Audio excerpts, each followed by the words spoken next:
Welcome to my YouTube channel. SSLC biology പരീക്ഷയിൽ ചോദിക്കാൻ സാധ്യതയുള്ള ഇമ്പോർട്ടൻറ്റ് ക്വസ്റ്റ്യൻസ് ആണ് നമ്മൾ ഡിസ്കസ് ചെയ്തുകൊണ്ടിരിക്കുന്നത്. അതിൽ പ്രധാനപ്പെട്ടൊരു ചോദ്യമാണ് പ്രമേഹത്തെ പറ്റിയും അതിൻ്റെ ടൈപ്പുകളെ പറ്റിയിട്ടുമാണ് ഇന്ന് ഡിസ്കസ് ചെയ്യുന്നത്. ഓക്കെ, നോക്കാം. രക്തത്തിൽ ഗ്ലൂക്കോസിൻ്റെ അളവ് ശരാശരിയിൽ നിന്ന്, അതായത് 126 mg/dl, അതിനു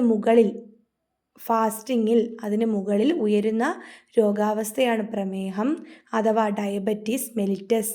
അമിതദാഹം, വിശപ്പ്, കൂടെയുള്ള മൂത്രമൊഴിക്കൽ, ശരീരഭാരം കുറയൽ, ക്ഷീണം എന്നിവയാണ് ഇതിൻ്റെ ലക്ഷണങ്ങൾ. കുറച്ച് പത്രവാർത്തകളൊക്കെ ഇവിടെ കൊടുത്തിട്ടുണ്ട്. അപ്പോൾ അതൊന്ന് അനലൈസ് ചെയ്ത് നമുക്ക് നോക്കാം. പ്രമേഹത്തെ അവഗണിക്കരുത്. ഭാരക്കൂടുതലുള്ള കുട്ടികൾക്ക് പ്രമേഹത്തിൻ്റെ ലക്ഷണങ്ങൾ കാണുന്നു.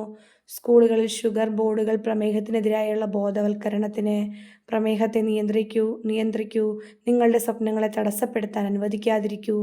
പ്രമേഹത്തിൻ്റെ കാര്യത്തിൽ കുടുംബ ചരിത്രത്തേക്കാൾ വലിയ പങ്ക് ജീവിതശൈലിക്കാണ്.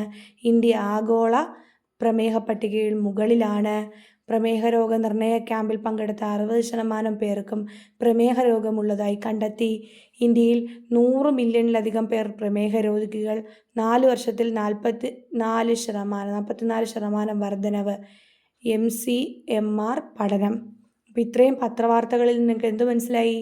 ഇന്ത്യയിൽ പ്രമേഹ രോഗികളുടെ എണ്ണം കുട്ടികളായാലും വലിയവരാണെങ്കിലും അത് വളരെ കൂടുതലാണെന്ന് മനസ്സിലായി. അപ്പോൾ പ്രമേഹത്തിൻ്റെ ടൈപ്പുകളെ പറ്റി ഒന്ന് പഠിക്കാം.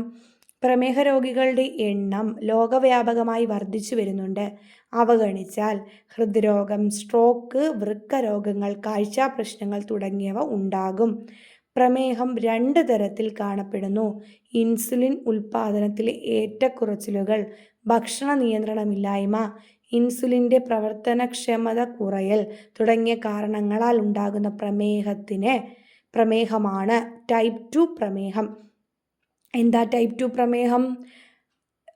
ഇൻസുലിൻ ഉൽപ്പാദനത്തിലെ ഏറ്റക്കുറച്ചിലുകൾ, ഭക്ഷണ നിയന്ത്രണമില്ലായ്മ, ഇൻസുലിൻ്റെ പ്രവർത്തനക്ഷമത കുറയൽ തുടങ്ങിയ കാരണങ്ങളാൽ ഉണ്ടാകുന്ന പ്രമേഹമാണ് ടൈപ്പ് 2 പ്രമേഹം. അപ്പോൾ ടൈപ്പ് 1 എന്താണ്? ബീറ്റാ കോശങ്ങൾ നശിക്കുന്നത് മൂലം ഇൻസുലിൻ ഉൽപ്പാദനശേഷി ഇല്ലാതാകുന്ന അവസ്ഥയാണ് ടൈപ്പ് 1 പ്രമേഹം.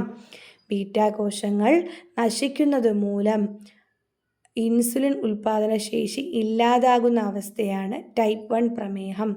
രോഗം വരാതിരിക്കാനുള്ള മുൻകരുതൽ സ്വീകരിക്കുകയും അതിനനുസരിച്ച് ജീവിതശൈലിയിൽ മാറ്റം വരുത്തുകയും പ്രമേഹ രോഗാവസ്ഥ നേരത്തെ തിരിച്ചറിയുകയും ചെയ്യേണ്ടത് ആരോഗ്യ പരിപാലനത്തിൽ നിർണായകമാണ്. അപ്പോൾ പ്രമേഹം വരാതിരിക്കാനായിട്ട് നമുക്ക് എന്ത് ചെയ്യാം? നമ്മുടെ ജീവിതശൈലി കുറച്ചധികം ശ്രദ്ധിക്കാം. ജീവിതശൈലി രോഗമായിട്ട് തന്നെയാണ് പ്രമേഹത്തെ നമ്മൾ കണക്കാക്കുന്നതെന്ന് കൂടി ഓർക്കുക. താങ്ക്